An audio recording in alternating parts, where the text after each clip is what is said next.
That's why Israel's obligations under the Geneva Convention to investigate and prosecute its own war criminals is one which is absolutely essential to fulfill.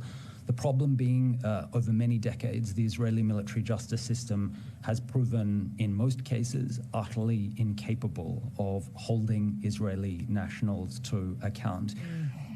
To a large extent, the perpetrators are also nationals of other countries, and therefore they should be held accountable under their national framework. And I'm referring to nationals who have been fighting in the Israeli army, individuals who live in the settlements and might have committed violence against the Palestinians. There are many who have double nationalities, Western nationalities, but also Arab nationalities, a number of them. And there are Western citizens who are selling and purchasing property stolen from the Palestinians in the occupied Palestinian territory. I recently discovered that this happens in Canada and elsewhere in the world. And also there are businesses, charities, pension funds, banks. For this, you will have to wait for my next report, because this is what I'm investigating. Of course, these 2 arrest warrants are only part of the story. Anyone who's engaged in crimes against humanity, genocide, and war crimes should be held accountable for those crimes as well. Another case of the lawlessness that Israel demonstrates in the area. Attacks without provocation against a sovereign state. Iman Khariji from Kuna. I have just a simple question, actually. The ICC decision against Netanyahu and Gallant is just against 2 people. So I know the Prime Minister and the Minister of Justice, but my question is, have you a list, or are you preparing a list of all the names that are responsible against in this genocide? Not just officers in Israel, but also all these person in other countries, but especially in Israel. Thank you so much. Is the question for the Special Rapporteur? I think it's an important question, because it allows me to say that, of course, these 2 arrest warrants are only part of the story.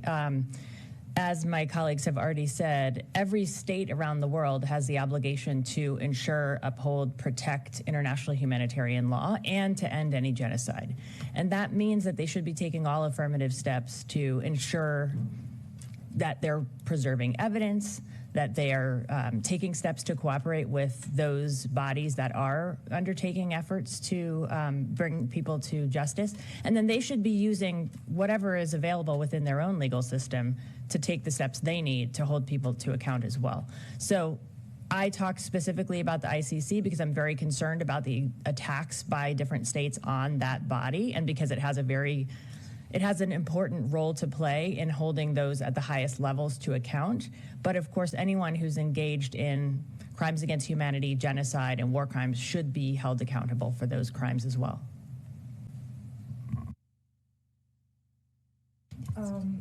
Thank you very much, Meg. If I may chime in with a complementary information.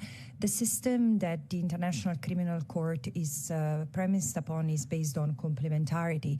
Therefore, the role of national courts, I keep on saying, is so relevant, not only because there is a universal jurisdiction on crimes like genocide, but also because to a large extent, the perpetrators are also nationals of other countries, and therefore they should be held accountable under their national framework. And I'm referring to nationals who have been fighting in the Israeli army, individuals who live in the settlements and might have committed violence against the Palestinians. There are many who have double nationalities, Western nationalities, but also Arab nationalities, a number of them. And there are Western citizens who are selling and purchasing property stolen from the Palestinians in the occupied Palestinian territory. I recently discovered that this happens in Canada and elsewhere in the world. And also there are businesses, charities, pension funds, banks. For this, you will have to wait for my next report because this is what I'm investigating. But again, it's an incredible realm of untapped opportunities for justice.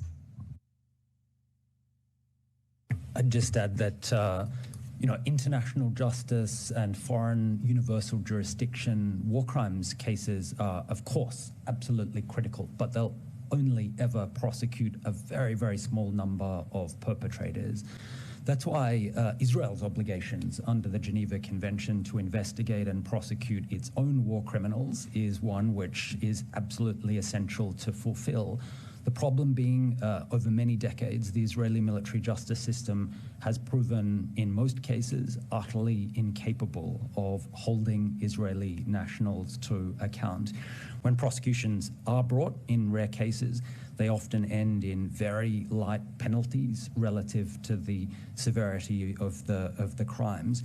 I mean, ultimately, what is needed is a broad-based truth and reconciliation and justice process in Palestine, and for that, you need the right political conditions. You need a change of away from extreme right-wing governments, which Israel has been afflicted by in recent years.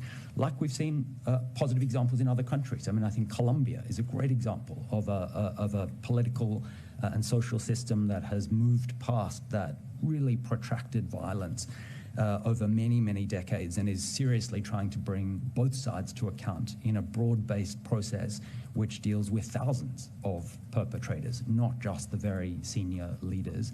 And I think we should expect more on the Middle East. We shouldn't just expect that a couple of leaders might face justice, in theory, because there's an arrest warrant. We should demand that all victims receive the accountability and reparation they're entitled to through tracking down, hunting down every person on either side who has committed international crimes. Thank you. We'll take this question and then go on. Merci, Jérémy Lange pour Radio France et RFI. Je me permets de poser la question en français, puisque je sais que vous êtes francophone, Madame Albanese. Vous avez appelé un certain nombre de choses. Alors vous dites la justice principalement, mais vous avez notamment appelé à la suspension, je crois, d'Israël des... Sont des bureaux, des centres de distribution services and weapons that have been tested on the discussions from what's going on in Gaza, or conversations with people indicating. Voilà, un exemple que la légalité n'est pas, le respect de la légalité n'est pas optionnel. Nina, and then we'll move to questions online and come back to the room. Yeah, thank you for taking my question, Nina Larson, also AFP. Just to follow up on that, I was just wondering if you've had conversations with people indicating that there is a movement towards wanting to exclude Israel and remove their voting rights. And then my other question was on Syria. I'm wondering if you are concerned that what's happening in Syria right now is removing the focus from what's going on in Gaza, or maybe it's highlighting, as you were mentioning, Israel's actions more broadly, given their airstrikes. If you could just comment on that. Thank you. I will be brief on the first question, but also I would like to invite my colleagues to comment on the second part of your question. Honestly, I've had engagement with regional groups and individual states on my recommendations. I would say that most of the discussions I've led were on the need to impose sanctions on Israel to stop the trade of arms, oil, and goods. And not just what is sold, what is transferred directly and indirectly, what is purchased from Israel. Because it's incredible that there are member states that are still trading and buying surveillance services and weapons that have been tested on the Palestinians. So honestly, this has taken more of my bilateral engagement when I was in New York and after the presentation of my report. I've heard there are member states from the Global South picking up on that. Again, the fact of having that on the table is to remind people of what complying with international law means and what not complying with international law might imply, because it seems that it's really totally can be neglected ad libitum as it pleases. May I leave the other colleagues to respond on the second part of the question? Yeah, look, briefly, I'd say, of course, states and the media have a pretty short attention span and can only deal with one crisis at a time, it seems. I mean, this was the complaint Ukraine made when Gaza happened, that no one was talking about Ukraine anymore, and then and now it's, maybe Syria. I mean, I think George, as a former foreign minister, can also talk about what states can do on more than one front at once. But, we haven't been talking about Sudan virtually at all for 14 months, and it's one of the worst conflicts on the planet. So I think governments and the media should do more to deal with multiple crises, which will always be the case at once. Certainly the United Nations does its best to do that, but often that's not picked up in the media or by states. Mm-hmm.